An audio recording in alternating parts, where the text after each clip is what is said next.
animais. A semente da decisão é a vontade, e a vontade é o poder que governa a natureza humana, que domina todas as outras faculdades. A criação dos seres humanos é diferente da criação dos animais. Veja, por exemplo, alguns cientistas da Universidade de Massachusetts há alguns anos estavam fazendo experiências com macacos. E eles notaram que no cérebro dos macacos existe o que eles chamam de centro do prazer. Então esses cientistas pegaram um eletro, inseriram no cérebro daquele macaco. Bom, aquele eletro foi colocado dentro do centro de prazer no cérebro. Os macacos não têm cérebro anterior, onde está localizada a consciência, a razão e o juízo. Os macacos vivem num nível físico e biológico, e não no nível superior de razão ou escolha. Os cientistas ligaram o eletro a um botão que podia ser pressionado. E toda vez que o botão era pressionado, um estímulo elétrico saía do botão para dentro do cérebro do macaco e dava a ele a ilusão de estar se sentindo muito, muito feliz. E o macaco se sentia muito bem. Então eles colocaram o macaco numa jaula porque queriam ver quão forte era o impulso do macaco para ser feliz. E eles instalaram o botão na jaula e colocaram a melhor amante do macaco. Eu não falei esposa, porque eu acho que eles não se casam, não é? Bom, então eles colocaram a esposa do macaco fora da jaula. E ela era uma fêmea muito atraente. Qual é o feminino do macaco? É macaca, eu acho, não é? Mas não importa. Bom, eles pegaram a macaca mais atraente que encontraram e colocaram do lado de fora da jaula. E o macaco que estava dentro da jaula nem chegou a olhar para ela. Tudo que ele fazia era apertar aquele botão. E isso fazia muito feliz. E ele até desmaiou de tanto prazer, ele caiu no chão, bum, desmaiado. Eles pegaram os filhotes do macaco, os macaquinhos, e colocaram fora da jaula. E aí os filhotes ficavam correndo, mas ele não ligou para eles. Bi, bi, bi, bi, bi. Tudo que ele fazia era pressionar aquele botão e se sentia feliz. E ele ficou tão feliz que desmaiou. E então, eles pegaram comida, bananas, água, e colocaram do lado de fora da jaula. Mas tudo que ele fazia era apertar o botão. Sabem o que aconteceu com o macaco? Ele se matou de tanta felicidade. Você e eu não somos macacos. Nem somos evolução dos macacos. Mas algumas pessoas, por causa de uma sensação passageira, estão destruindo o próprio sistema nervoso para ter prazer.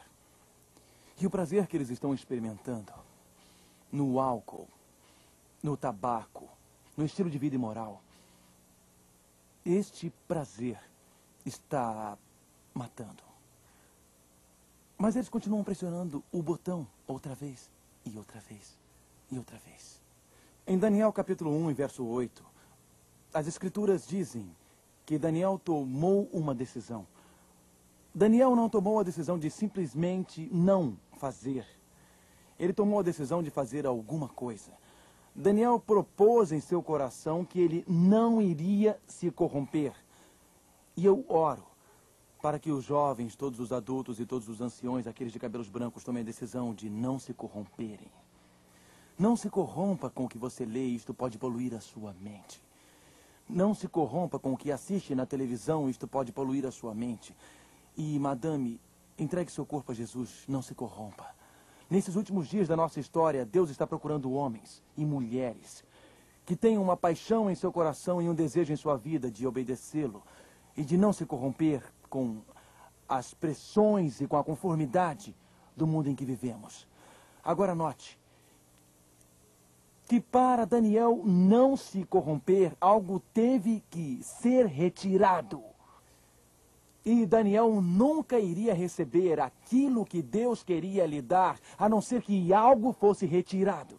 Quando Daniel propôs em seu coração a servir a Deus, Deus propôs em seu coração a abençoar Daniel. Então lemos aqui em Daniel capítulo 1, observe os versos 16 e 17, Daniel 1, versos 16 e 17. As escrituras dizem em Daniel 1, verso 16...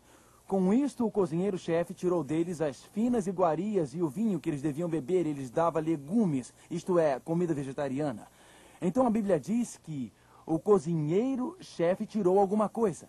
A não ser que você permita que Deus retire a sua raiva, a não ser que você permita que Deus retire a sua fofoca, a não ser que permita que Deus retire os seus obstáculos. E para Daniel, foi a carne que tinha sido oferecida aos ídolos do rei, porque naquele salão de grandes banquetes havia um grande ídolo. A carne do rei foi oferecida ao ídolo e era parte daquela cerimônia de idolatria. Comer aquela carne. Daniel não comeria carne oferecida aos ídolos, e em segundo lugar a carne era impura, e sua herança israelita e os valores bíblicos não permitiam que ele participasse. Em terceiro lugar, aquela carne tinha sido escolhida impropriamente. Não tinha sido escolhida em harmonia com as escrituras ou com os métodos indicados na Bíblia para os filhos de Israel. Daniel sabia que comendo daquela carne, ele estaria participando da idolatria. Portanto, ele não podia comer dela. A Bíblia diz, em Daniel capítulo 1, diz que Mesaque tirou a porção de carne e vinho. Então, Mesaque retirou. A não ser que você permita que Deus retire a sua fofoca. A não ser que permita que Deus retire a sua imoralidade. A não ser que permita que Deus retire o seu ciúme. A não ser que permita que Deus retire a sua raiva. A não ser que Ele retire algo. Você não poderá receber as bênçãos do verso 17. Vejamos aqui, verso 17. Ora, a estes 4 jovens, Deus deu o conhecimento e a inteligência em toda cultura e sabedoria para receber as mais ricas bênçãos de Deus em sua vida. Você precisa permitir que Ele retire os obstáculos. Existe alguma coisa separando você de Deus neste momento? Existe algum impedimento? Algum obstáculo em sua vida?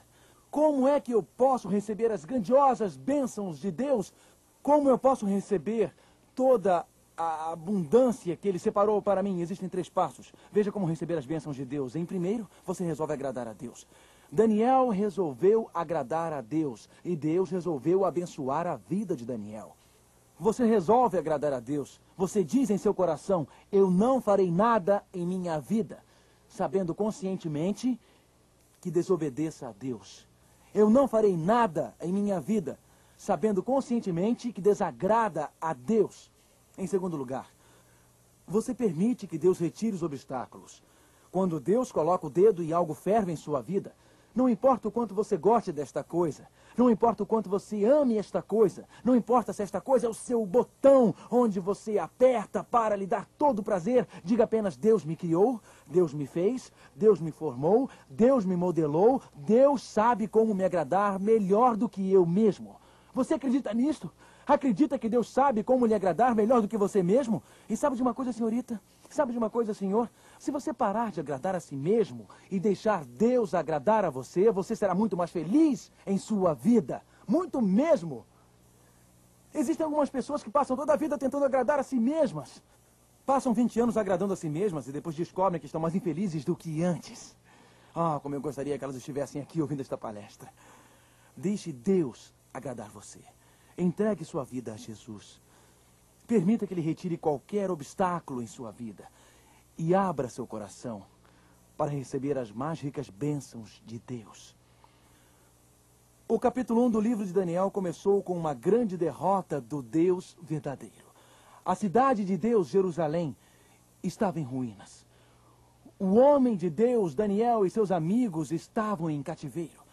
O errado parecia segurar o cetro e assentar-se no trono. Mas agora vamos ao final do livro de Daniel. Daniel, o homem de Deus, decidiu em seu coração servir a Deus. Daniel 1 e verso 20, em toda a matéria de sabedoria e de inteligência, sobre o que o rei lhe fez perguntas, os achou 10 vezes mais doutos do que todos os magos e encantadores que havia em todo o seu reino. Daniel então passou em todos os testes finais. Ele fez doutorado e era melhor aluno da universidade em PhD. E Daniel, o homem de Deus, resistiu como uma corajosa e robusta testemunha de honestidade e integridade. Agora vamos para o último verso do capítulo 1, verso 21. São palavras cheias de significado, palavras impregnadas com dinamismo. Daniel 1, verso 21. E Daniel continuou até o 1º ano do rei Ciro. Daniel continuou. Impérios surgem e caem. Babilônia nasce. O líder de Babilônia, Nabucodonosor, governa de